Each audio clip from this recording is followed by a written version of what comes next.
Pode iniciar? Gente, boa tarde. Então, nós vamos iniciar mais uma vez, né, o nosso estudo da tarde, o nosso Coen. Agradecer a Deus por estarmos aqui mais uma vez. E hoje a Marlene veio trazer o estudo para nós, né? E para iniciarmos, a Marli vai ler a mensagem do livro Seara dos Médiuns.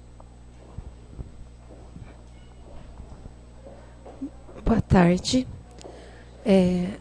Fenômenos e livros. Reunião pública de 15 de abril de 60, questão número 178.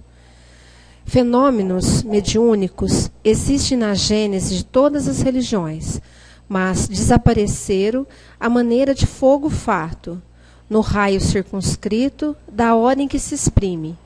Contudo, os livros que nascem deles permanecem, por tempo indeterminado, nos horizontes do espírito. Há quem sorria ironicamente diante da narrativa hindu, na qual Arjuna, espantado, observa as sublimes manifestações de Krishna.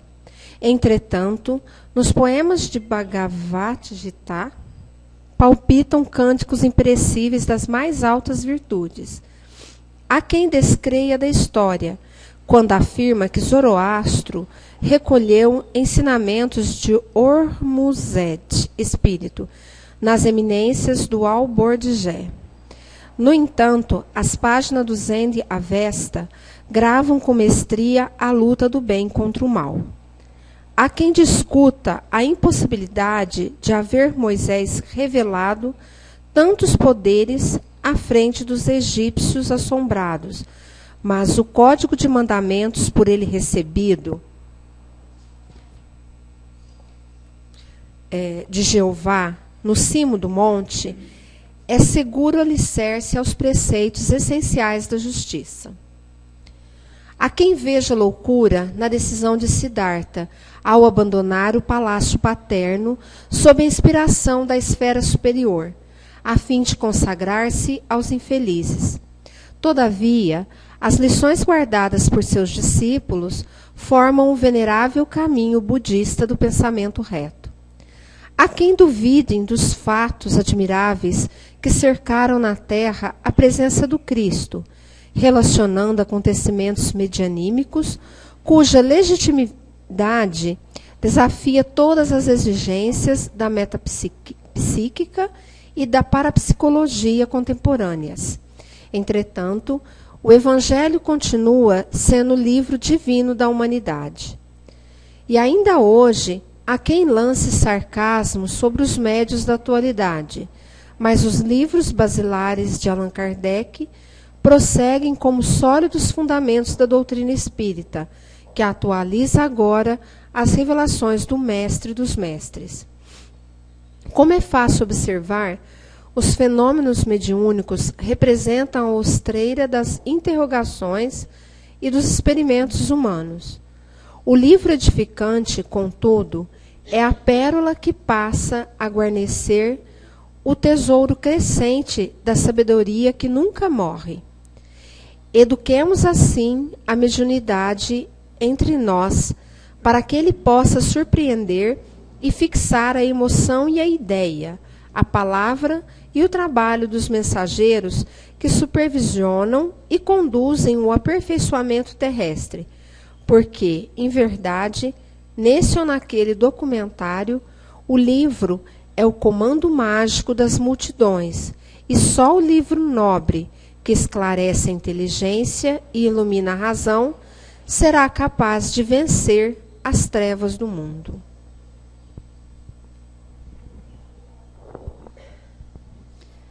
Então nós vamos fazer uma prece, elevando o nosso pensamento ao nosso Pai, a Jesus, nosso irmão, que nos trouxe esses ensinamentos para que possamos estudar, aprender, pôr em prática.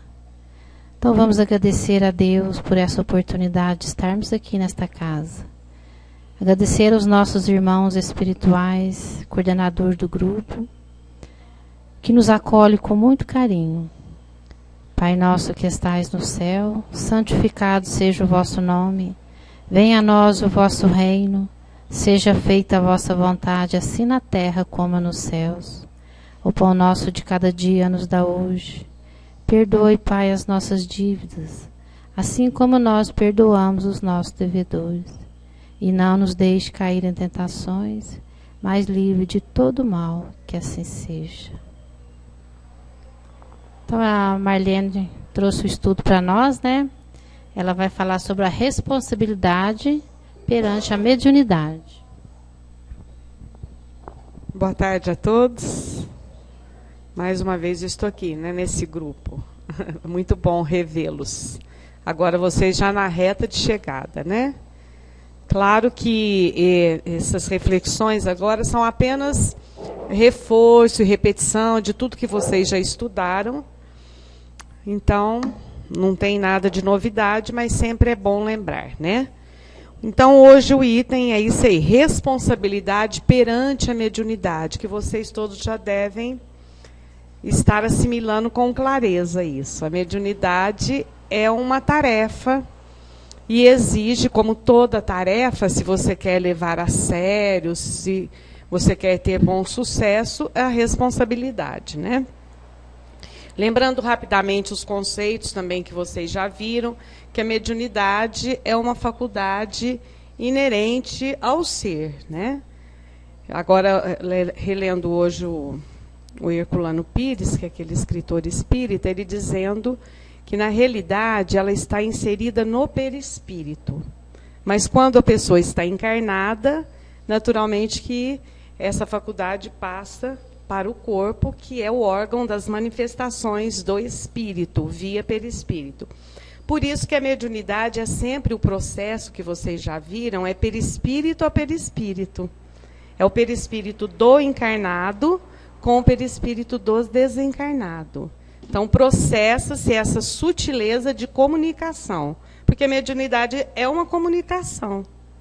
É uma comunicação dos encarnados com os desencarnados e vice-versa, né? Porque toda comunicação é uma via de mão dupla.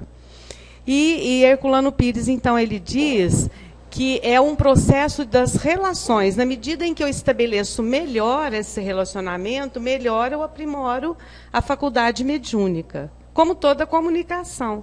Se você quer ser um bom falante, você tem que ser um bom ouvinte, né? Você tem que ouvir as pessoas, você tem que dar atenção, porque só assim você também vai colocar bem a sua fala para o outro te ouvir. Isso em todos os níveis de comunicação, né? Se nós formos ver no rádio, na televisão, na internet, a pessoa que quer dar a sua comunicação, ela tem que procurar fazer da melhor maneira possível para que o seu interlocutor interaja de uma maneira tranquila e realmente atinja aquilo que você quer, né? No campo mediúnico, isso se faz até com mais, vamos dizer, com mais sutileza. Por quê? Porque se os desencarnados sempre querem, né, comunicar também, porque eles interagem conosco. Eles estão conosco. Inclusive, tem aquela pergunta que Kardec faz aos espíritos, né? Os espíritos influenciam na nossa vida? É uma resposta que todo mundo acho que já cansou de ouvir. Muito mais do que vocês imaginam. De ordinário, são eles que vos dirigem. E, às vezes, as pessoas entendem essa resposta como se fossem apenas os espíritos infelizes. Os nossos irmãos, que às vezes nós chamamos de obsessores. Mas não é verdade. Os espíritos não responderam isso. E nem Kardec perguntou. Os espíritos interferem na nossa vida? Sim. Muito mais do que vocês imaginam. Mas todo tipo de espírito. Os espíritos esclarecidos também, os espíritos medianos também, os familiares também, e naturalmente que os infelizes também. Agora, nós é que vamos fazer as escolhas de com quem nós queremos, vamos dizer, trocar as figurinhas. Que tipo de interlocutor nós queremos? Isso fica até mais tranquilo, né, para nós. Se nós acharmos que são só os espíritos que estão ainda envolvidos nos deslizes, né, das leis divinas, aí você fica meio refém. Mas nós temos que pensar que todos os espíritos querem interagir conosco. Mas é uma comunicação mais sutil, por quê? Porque o médium ele tem que aprimorar essa comunicação.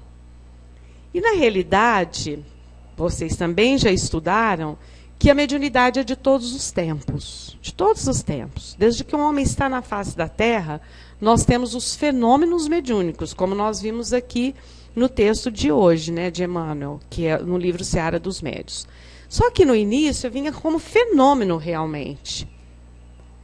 Depois, com o advento da doutrina espírita, que aí Kardec, com todos aqueles que o acompanharam nesse estudo, e posteriormente a doutrina com outros espíritos, nós vamos observando que a mediunidade ela não pode ficar no âmbito da fenomenologia.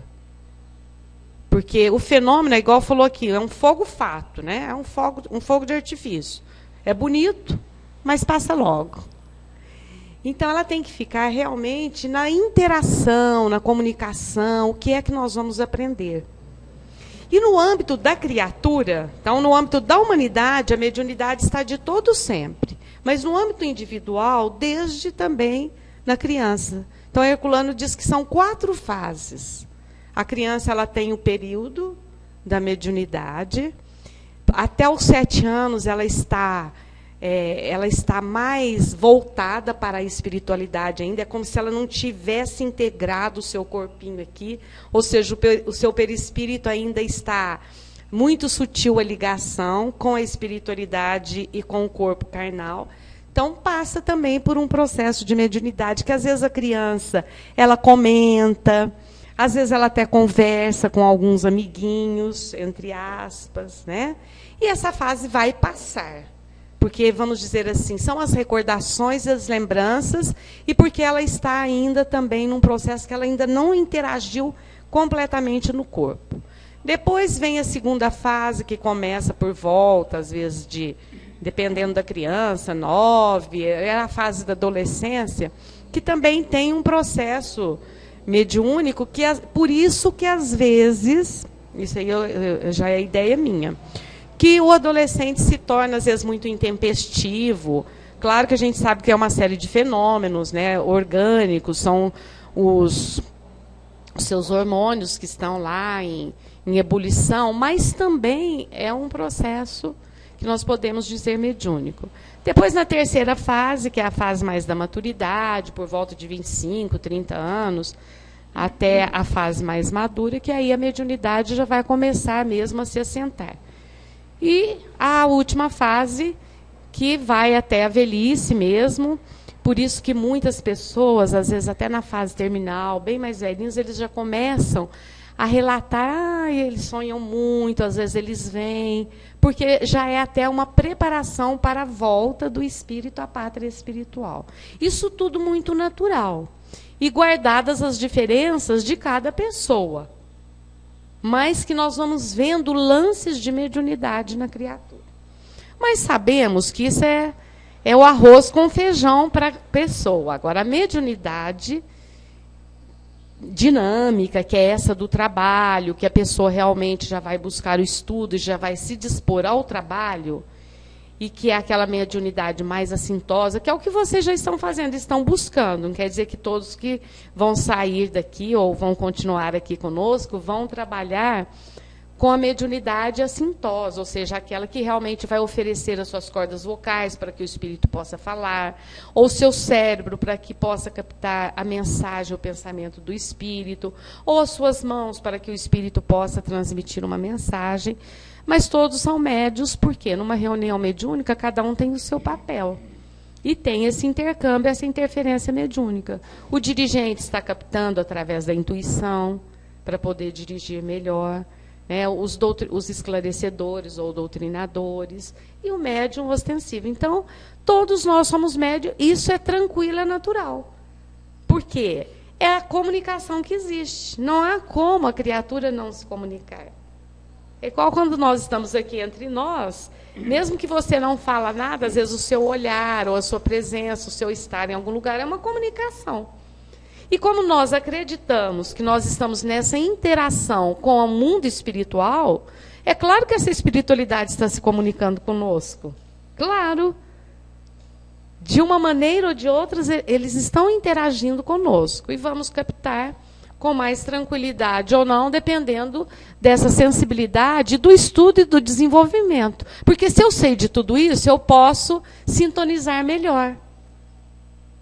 Eu quero comunicar, né? Eu quero participar e verificar o que a espiritualidade pensa, né? Bom, então vamos focar agora nas nossas reuniões, naquelas criaturas que já estão buscando a mediunidade através do estudo e que querem se dedicar ao trabalho. A mediunidade ela tem que ser inteiramente dedicada a servir o próximo. E aqui nós temos que lembrar daquela frase, né? Dai de graça o que de graça recebeste.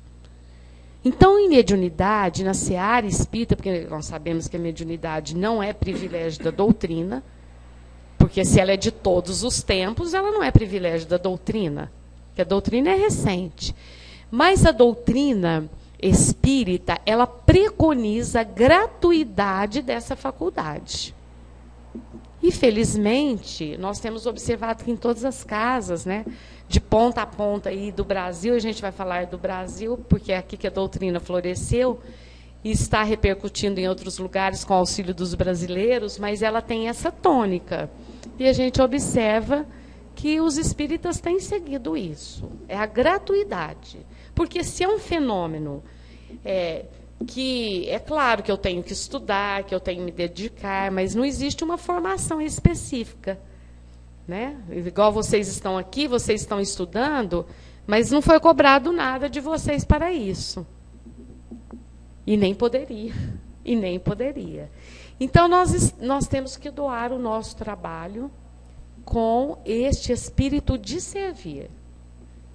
E a quem o médium pode servir? A qualquer irmão necessitado, encarnado ou desencarnado. Encarnado porque nós podemos ouvir uma pessoa necessitada e nessa hora você vai buscar a conexão com a espiritualidade amiga, você está sendo médium, encarnado com encarnado. E não vai cobrar para isso, nem pode. Na casa espírita, não. Se você vai servir na seara mediúnica aos espíritos sofredores, ou você vai servir como médium também, é gratuito. Né?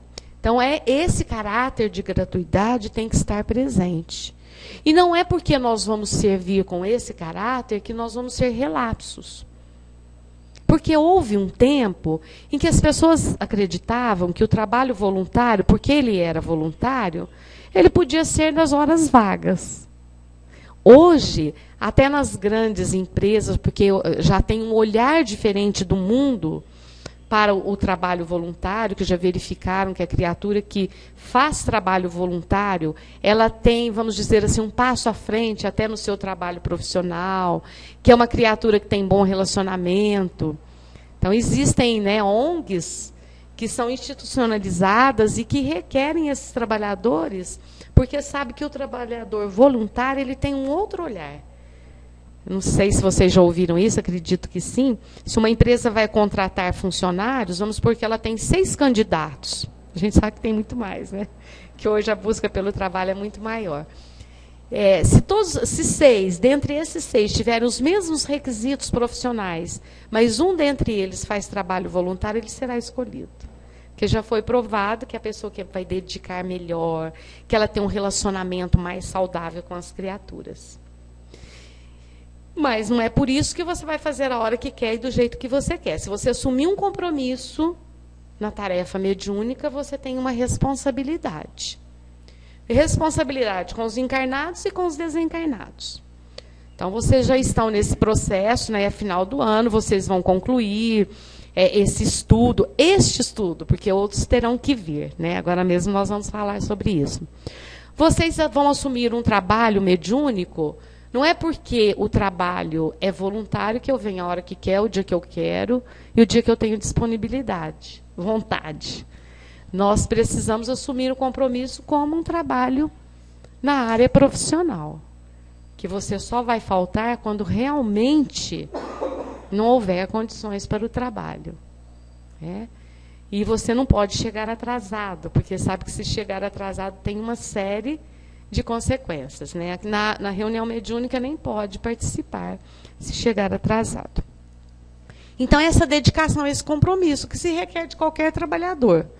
Não é pedir demais. A pessoa tem o direito de escolher se quer trabalhar. Mas depois que ele escolheu trabalhar, aí tem que ser dedicado, tem que ser assíduo, tem que ser pontual. E o estudo constante. Viram que no texto falou que o livro ele vai esclarecer o espírito e vai iluminar a razão. O estudo sempre. Isso, gente, em qualquer setor, não é? Um médico que para de estudar está fadado ao fracasso. Um advogado, um dentista, qualquer profissional. E o médium também. Porque o que o estudo vai fazer? Né? Vai esclarecer. Ele vai tornar um médium mais responsável, mais consciente, menos sujeito às fraudes, menos sujeito às viciações, menos sujeitos às tapeações dos espíritos levianos. Por isso que se pede do médium esclarecimento. E cada vez menos, mas já ouvimos às vezes o médium falar, eu não preciso estudar porque eu sou médium, os espíritos falam tudo. Falam tudo o quê? Quem fala tudo às vezes não fala a verdade, não é?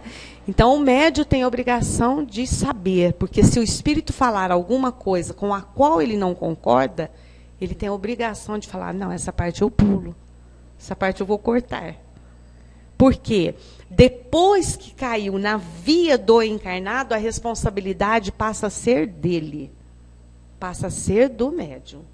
Então, ele não pode aceitar qualquer coisa.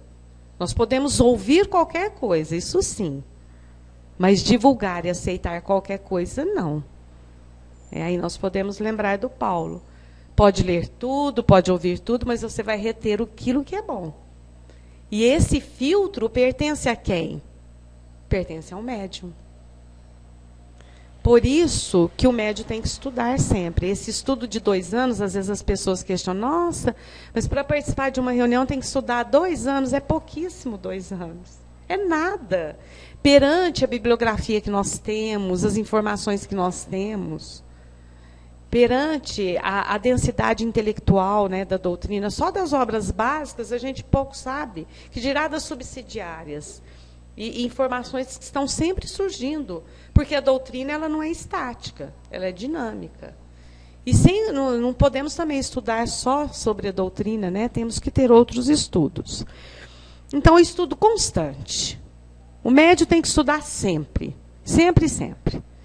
Por isso que aqui na casa, nas reuniões mediúnicas, 1 vez por mês nós paramos para o estudo. O estudo em grupo, mas o estudo individual sempre deve estar presente em todos nós. A disciplina, né? Isso aí, o Chico Xavier deu o exemplo, né? Que Emmanuel fala bem isso, todo mundo conhece, né?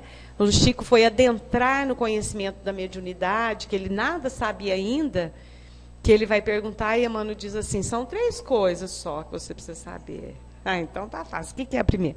Disciplina. A segunda, disciplina. E a terceira, disciplina outra vez, né? E essa disciplina, ela compreende muito mais a disciplina interior.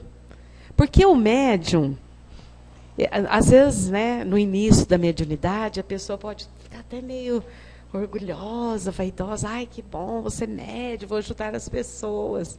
Mas o primeiro a ser ajudado tem que ser o próprio médium. Porque o médium é um espírito compromissado, isso aí nós não podemos perder de vista. É um espírito compromissado com as leis de Deus. E que agora, pela misericórdia divina, ele veio com a faculdade mediúnica para servir. Ele não é um iluminado. Ele está a caminho da iluminação. Então, a primeira criatura que ele tem que iluminar é ele próprio. E como que vai ser essa iluminação? Com estudo, com a disciplina da renúncia, a disciplina da má palavra, a da disciplina de adorar ouvir as coisas erradas, que a gente gosta, né? Eu sempre falo de mim, viu, gente? De ouvir, às vezes, as coisas, né, que não deveríamos ouvir mais, de ver coisas que não deveríamos ver, Não é só a disciplina de chegar no horário, não é só a disciplina de vir todas as reuniões, mas é a disciplina interior, essa é a maior, esse é o grande convite que os espíritos fazem para nós. Mediunidade de missão são poucas. Nós temos exemplos, mas são poucos. O comum das pessoas é a mediunidade da autoiluminação. Ao invés, na programação mediúnica nossa, nós somos muito devedores, ao invés dos espíritos que projetaram a nossa encarnação, falar, você vai sofrer tal doença, eles falam assim, você vai ser médium, meu filho. É isso. Então, mediunidade é tarefa e a autoiluminação, por enquanto. Agora, se nós fizermos tudo direitinho, aí poderemos ser mais, né? A assiduidade, que eu vou passar bem rapidinho por ela, é chegar na hora. Porque se você chegar 5 minutos atrasado, a equipe espiritual já fechou a programação, não está contando com você mais. Você chegou atrasado, então não pode entrar. Não dá para bater na porta e entrar. É igual uma cirurgia. Não dá, gente, para o anestesista chegar 5 minutos depois. Não dá. Nem para aquele que ajuda o médico. Não. O instrumentador. Não dá para ele chegar atrasado. Pelo contrário, tem que chegar antes, né? Para ver se está tudo ok lá. E no mesmo caso, o médium não dá para ele chegar atrasado. Hoje não vou por isso, amanhã não vou por aquilo. Porque aí a equipe espiritual nunca pode contar com aquele médium, porque vai que na hora ele não vai. Então eles isolam. Se for, você veio hoje, mas você vai ficar bem isolado. Então, por isso que nós temos que ter o compromisso da assiduidade e da pontualidade. Isso eu estou falando dos desencarnados, mas os encarnados também. Eles têm que contar com as criaturas. O companheirismo. Nós temos que ser irmãos uns dos outros. Irmãos uns dos outros. Companheiros, entender. Hoje eu conversei com uma pessoa que frequenta em outra casa. E ela veio buscar porque ela disse assim, estou com algumas dificuldades, parece que eu não vou ter que sair de lá. E veio procurar aqui. Eu falei, olha, as nossas portas estão abertas desde que você faz coen e tal. Mas antes disso, por que você não busca acertar com o seu grupo? Você tem um compromisso com aquele grupo. Conversa. Mas eu não sei se eu devo falar. Eu falei, lógico que deve. Nós temos... O médium, ele não pode fugir do diálogo com os encarnados. Se eu não sou capaz de me abrir com meu colega, olha, eu estou com essa dificuldade, você pode me ajudar? Porque às vezes você acha que a dificuldade é do outro, mas tudo é relacionamento. Se a dificuldade é do outro, é minha também. Conversa, né? Primeiro tenta você acertar com o grupo. Eu ainda brinquei, falei, é igual um casamento. Eu não estou dizendo que os casamentos não possam ser desfeitos. Eu não estou dizendo que você não pode sair de um grupo e ir para outro. Mas primeiro tenta se acertar. Porque se você sair desse jeito, você vai ficar sempre com aquele por que eu não tentei mais? É igual o casamento. Se você não falar pelo menos o que está acontecendo, você vai ficar sempre com aquele desconforto. E então é isso. Nós temos que ter companheirismo, fraternidade, entender que o outro também tem as fraquezas, não achar que no nosso grupo, porque a pessoa participa de um grupo mediúnico, ela é perfeita. O dirigente, mas o dirigente fez isso, ele não podia. Não podia por quê? Ele é um ser humano. Ele também apresenta as falhas. Mas se está te incomodando, chega nele e fala. Conversa, pergunta. Nós todos devemos ser irmãos. E, por enquanto, não somos ainda, né? Não somos no verdadeiro sentido. Então, vamos ser companheiro. Companheiro da gente dá conta. Amigos, irmãos. A discrição. Sempre com os espíritos sofredores, a discrição. Não sair comentando. Terminou a reunião, né? Tudo isso que vocês já sabem. Você viu, hein? Aquele espírito. Mas também é o fulano, hein? Gente, não dá, né? Vamos ser caridosos. Amanhã podemos ser nós, que estamos necessitando de um agrupamento. Terminada a reunião, nós continuamos lá e não gostaríamos de ouvir isso. Porque falhas todos nós temos, né? Então, sempre a discrição com o grupo. E a caridade, que é o máximo que é pedido, né, pela doutrina, que a doutrina é a única coisa que diz que salva é a caridade. Não é ser espírita, não é todo dia na reunião, mas é você ser caridoso. E lembrando sempre que caridade é muito mais do que dar coisas. Dar coisas é importante, claro. Muito importante. Mas é dar de si. A caridade é dar de si. É das nossas horas, dos nossos lazeres, até um pouquinho da família. É claro que não sendo nada radical. Porque o primeiro compromisso nosso é com a nossa família. Aquele que trabalha também tem um compromisso com o seu trabalho, né? Mas ser realmente caridoso. Eu vim para servir, eu quero aprender com o outro. Eu também sou uma criatura endividada. Eu estou aqui na minha moratória, né? A mediunidade é uma moratória. Ainda bem que é mediunidade. Tem médico que fala assim, Deus me livre. O dia de reunião eu não dou conta. Não pode falar Deus me livre. Que bom, né? Que no dia da reunião os espíritos necessitados me visitam, e eu também sou necessitada. Às vezes eu entro na deles, outras vezes eu oro e consigo aliviar a dor deles e a minha, porque nós estamos no mesmo barco. São essas as lembranças, né, que eu queria fazer com vocês a partir da bibliografia que o curso indica. E que Deus nos abençoe a todos, né, nessa tarefa mediúnica, para que nós possamos realmente sempre aprender a servir.